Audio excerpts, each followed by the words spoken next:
The other day I had a subscriber reach out to me and say, hey, you should do a video on some Bulls records that are not likely to be broken and the potential chances of some of those said records to be broken. So shout out to whoever left that comment. I was going back and looking through the comments so I could give that person credit. So you know who you are, let me know in the comments and I'll pin it to this video for you. But this came in the wake of the Bulls starting off their season 4-0, which was the first time that the Bulls have been able to do that since the 1996-97 season, and you'd be surprised at some other records that exist in Bulls history, whether it be team records or individual records. So in this video, we'll be discussing some of those records and how likely this current Bulls team is to break them. So what's going on, everyone? You are listening to Bulls Central here. I hope you're all doing well.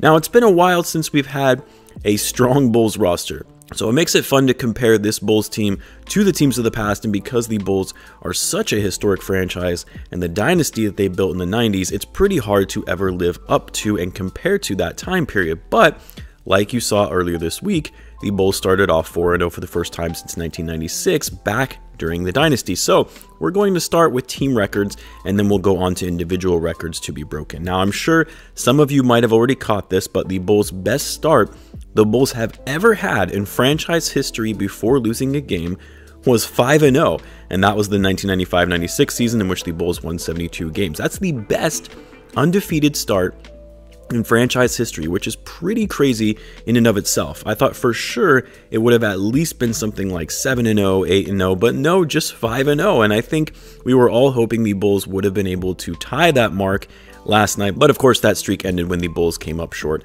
against the Knicks. Now, the Bulls' best start to a season in terms of winning percentage also came in the 72-win season, in which they started the first half of their season of 41 games with a record of 38-3, which is absolutely incredible. As good as this Bulls team is and can be, they're not going to get to finish the first half of the season with that kind of record, not even close. And to be honest, it's possible that first half record will never be broken.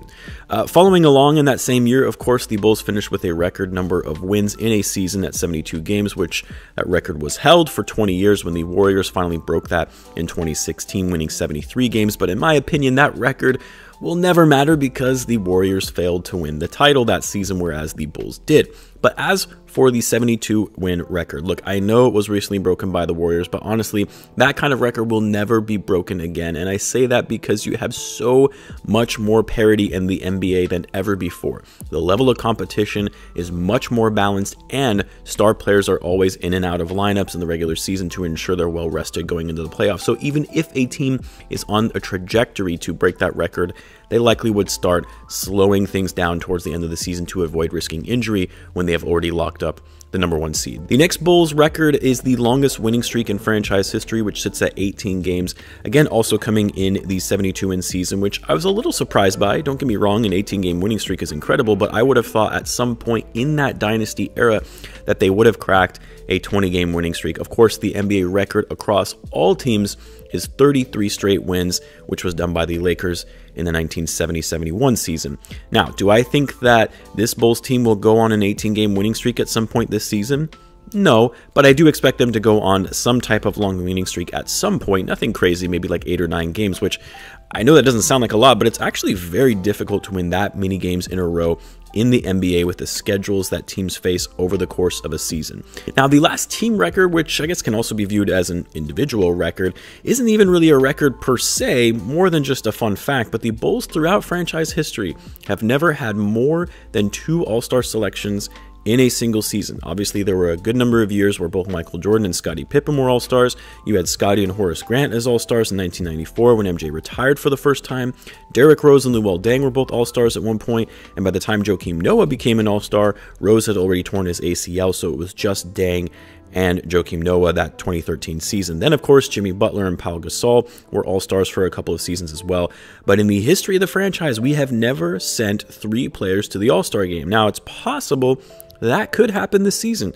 I do think it's unlikely. I think the Bulls will absolutely have 2 All-Stars this season. Zach Lavine, without question, will be one of them, and the other will likely be either DeMar DeRozan or Nikola Vucevic. But it's very possible both DeRozan and Vucevic get selected with Lavine, and don't rule out Lonzo Ball, depending on the type of season that he has and how well the Bulls do leading up to the All-Star break. So I do think this could potentially be the season where the Bulls have 3 All-Stars selected to the All-Star game. Now, as for some individual awards, which I think, it's worth noting that Michael Jordan holds so many of the Bulls' individual stat records, awards, and accomplishments that it would be pointless to even go over some of these because they will never be broken. Like Michael Jordan's total points as a Bull of over 29,000 points, that will never be broken. His points per game average as a Bull of 31.5, that will never be broken. Or his win shares, value over replacement player, box plus minus, because he leads all of these by a significant margin and it's not even close.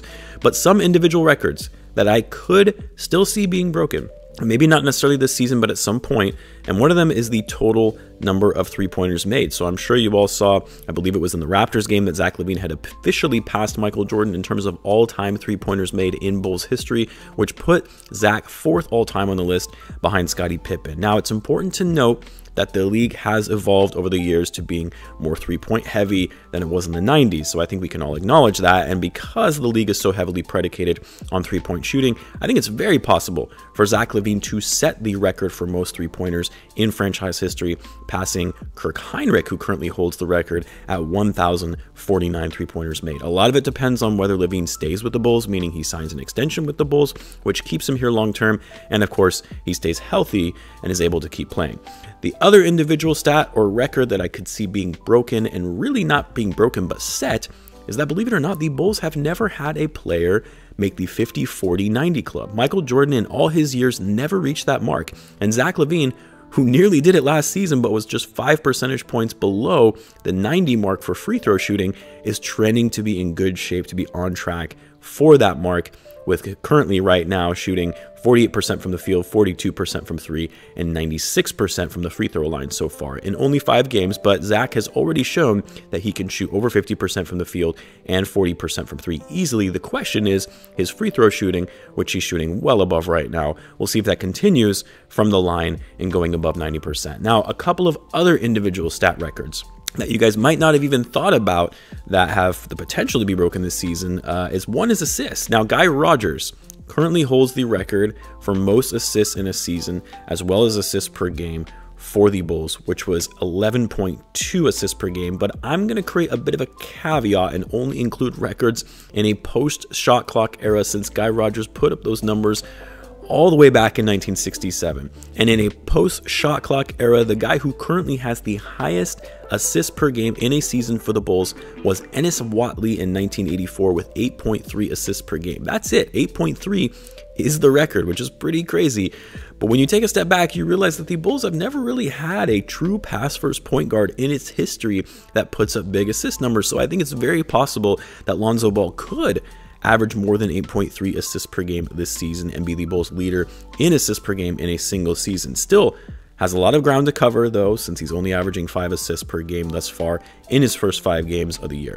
The other possible stat record I could see that could potentially be broken, but really this one is much more unlikely, is steals per game in a season, which is currently held by Michael Jordan himself at 3.2 steals per game in the 1988 season, which is the year he won the Defensive Player of the Year award. This one is probably a bigger stretch, but as of right now, the other GOAT, Alex Caruso, adds averaging 3 steals per game. I don't think that he'll be able to maintain that kind of defensive efficiency, especially since he's going to be coming off the bench, but who knows, maybe, just maybe, he could get there. And then finally, let's talk about triple doubles. Now, this stat was actually pretty shocking to me, but the record for most triple doubles in a season by a Chicago Bull was none other than Michael Jordan with 15 in the 88-89 season. But that's not what is shocking to me, because at that time period, 15 triple doubles in a season was actually a pretty substantial amount. What was shocking was that there are 4 players tied for second in Joakim Noah, Scottie Pippen, Mickey Johnson, and Michael Jordan yet again. And get this, that was for 4 triple-doubles. 4, you go from 15 triple-doubles as the most in a single season by anyone in the franchise to then 4 triple-doubles to be second. Now, because we already have seen Lonzo Ball log a triple-double in just his first 5 games as a Bull, leads me to believe that he could at least come close to breaking Jordan's record of 15 in a season, and certainly at least get 5 to put himself second all-time in franchise history for triple-doubles in a season. Like, I could even see DeMar DeRozan getting a couple triple-doubles this season, but we'll see. Anyway, guys, I know it's kind of a different video, but when I was suggested the video idea, I really liked it because I'm a stat nerd and I love these types of things and looking at basketball history, and thought it would be a fun one to make. What team or individual records in Bulls history do you think you could potentially see being broken this season? Let me know in the comments, and guys, as always, be sure to subscribe if you're a Bulls fan, as I do post daily Bulls content. Thanks again for tuning in, guys, and I will catch you in the next one.